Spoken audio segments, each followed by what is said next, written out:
Assalomu alaykum. Ulfa tinchmisizlar? Biz obunachilarimiz salomatmisizlar? Mana hozir biz hali yaqinda qo'ygan Hotamjon elektrigimizni kvartiralari, o'sha domni kvartiralarini o'sha nimasiga tushibdi, montajlariga.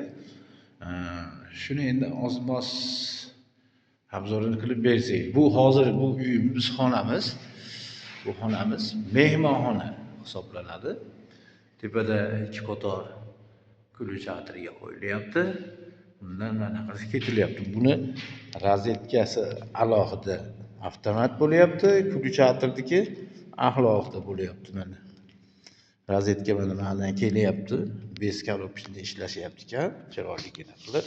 Bu pastda yana 40 santimetr tepalikda rozetka tushyapti mana. Xo'p, bu mahinda o'tib mana kelyapti. Xudo xolasa, mana yana bitta rozetka qo'yilyapti. Bundan shilif olib, yana boshqa joyga ketyapti. Bu yerda endi kompyuter uchun alohida tochka tashab ketyapti, har ehtimolga qarshi. E'tibor beringlar, kompyuterga alohida tashab ketilyapti. Kompyuterga hech qaysi domni men ko'rmaganman. Endi yangilik bo'lib qilishayotgan bo'lsa bilmadim. Endi bu yerda hozir tashqariga chiqayotgan bu yerda balkonimiz bor. Mana balkonga chiqib ketilayotganda kulchatirimiz. Balkon. Balkonlar ham kengina ekan, yaxshi. Bu yerda hozir bitta rozetka qo'yilyapti konditsionerga. Bu orada endi u yerdan olib turib, bu yoqqa ham bir qandaydir yoritish narsalari bo'ladi deyilyapti.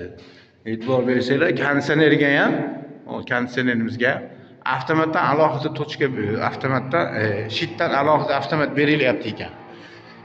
Endi bu yerda bu общий hammomimizki hali tayyor emas. Aytganimizdek, bu hali ish jarayonida ketyapti. Bu yerdan rozetkalardagi освещениyaning hammasi ular tushyapti. Bu yerdan tortib hammasini joy-joyiga qo'yadi ustalarimiz. Xudo xolasa. Endi bu yotoqxonamiz. Bu yerda ham ikki qator sim bo'lyapti. Bu yerda konditsioner. Endi bu simlarni yurishiga bir e'tibor bersanglar, mana akkuratli chiroyli qilib olib ketilyapti. Jalamanchakki boshqa nima yo'q. Mana tepadan tushishi ham akkuratli bo'lib tushib kelyapti mana. E'tibor bersanglar. Mana. Ularda ham shu mana. Bu yerda hozir bosh tomonga qo'yiladigan ikkita rozetkamiz. Endi xonadon egasi xohlasa yana tepaga bir qo'yib, yoniga bittadan kulchatr qo'shsa bo'ladi, xudo xolasa. Bu yerda kulchatr, rozetka, bu televizorniy zonamiz. Endi bu yerga yana YouTube tashlab ketiladi televizorga inshaalloh. Bu общий mana xonadon uchun haligini aytganimizda har bitta xonadonda o'zini normalnigina katorniy sistemasi bor deganmiz. Agar eslasanglar, shu katorniy sistema mana xonadonni isitishga mas'ul deydi. Shu javobgar. To'pli pol hammom uchun, batareykalar, boshqa hamma narsaga shu javobgar bo'lar ekan, xudo xolasa. Endi bu yerda mana asosiy uyni boshqarish tizimi. Xo'p, bu yerda mana 3 fazali relay напряжение qo'yilyapti. Bu yerda chint avtomatlardan foydalanilyapti.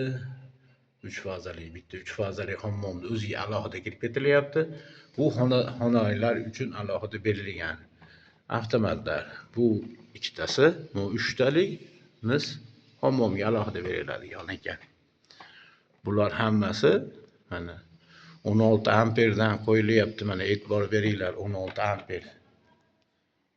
Ko'rinmayapti bizcha fokusimiz. Shunaqa ko'ryapti shekilli 16 amperli avtomatlardan qo'yilyapti.